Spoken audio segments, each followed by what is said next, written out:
Hello. Looks like I'm laying down on the job, but not really. I'm underneath here, and I want to give a little update. See, I have the exhaust pipe off here. Well, see, that thing runs along here, and then this is where you have to support it, because you can see I have a motor mount here that's supporting the front of the engine. The other one is in the back. You can see it back there. I don't know if you can see it in the video.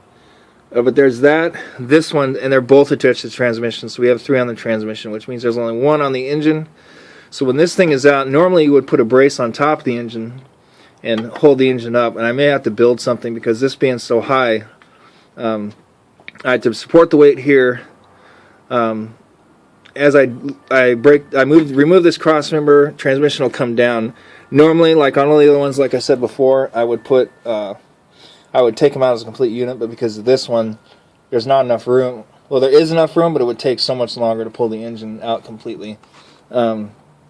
So yeah, that's kind of where we're at right now. All I need to do at this point is pull out the cross member, remove the engine mounts. That one I could probably leave in, but I'll have to remove the top part so I can get the bracket itself off to lower it down, because it's going to hit the back on the steering rack. And that's kind of it for now. A little dirty. He asked that I change the oil. You can see here on the axle shaft, we got quite a bit of oil. And you can see here there's a lower pan and an upper pan assembly, and you can see it's leaking around the upper pan, and it's mainly on this side.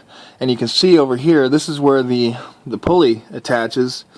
So if the seal is bad, I may have to pop the pulley off and do that. I asked him what else he wants to do on here, and it's kind of whatever I think. I did notice, if you can see it on the back on the exhaust pipe, you see it's black in the back. That's where the exhaust leak was coming from.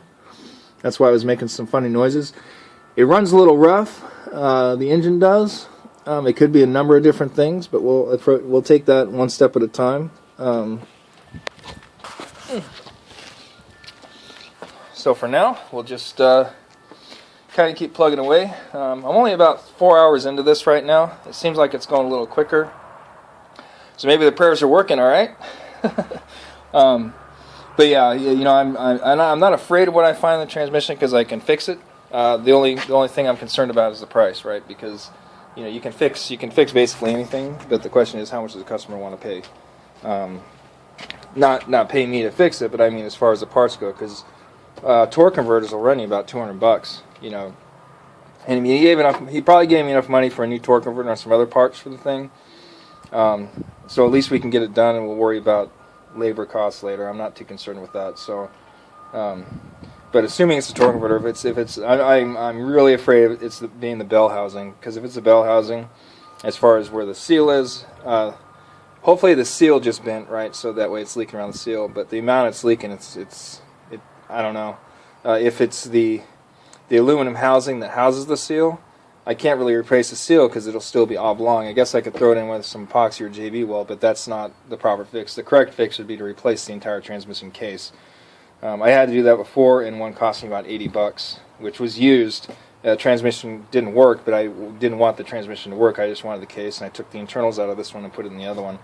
That in itself, if I have to go that route, I may need to do a complete rebuild. The kit's about $180. Well, I'm just going to say 200, rounding it up, because I've had some that are 180, some that are 210, 215, somewhere in there.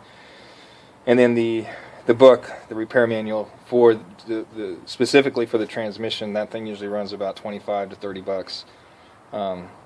You know, and then it would be a brand new transmission when I throw it in here. And the interesting thing is because, and this is just a side note. Where's it at? Yeah, side note would be, if you have a car, and like on this one, for example, you have 3 motor mounts on the transmission and 1 on the engine. It's easy to pull the engine out, leaving the transmission in place. Vice versa, some cars have 3 motor mounts on the engine and 1 on the tranny, which makes it easier to pull the transmission out. Usually if you have 1, like in this situation, you have to support the engine. You know, and chances are, because I had a transmission jack, but what I'm going to do on this one is going to be a little different. I'm going to use the engine hoist, and I have 3 lift points on the tranny.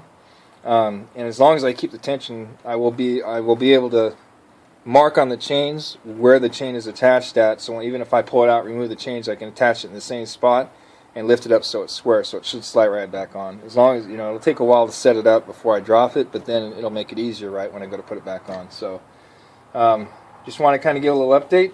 He stopped by earlier, seemed a little positive about it, seeing that it's getting some work started on it. So let's just keep plugging away instead of me. Me, I can just keep talking and talking. So, well, and with that, time to go back to work.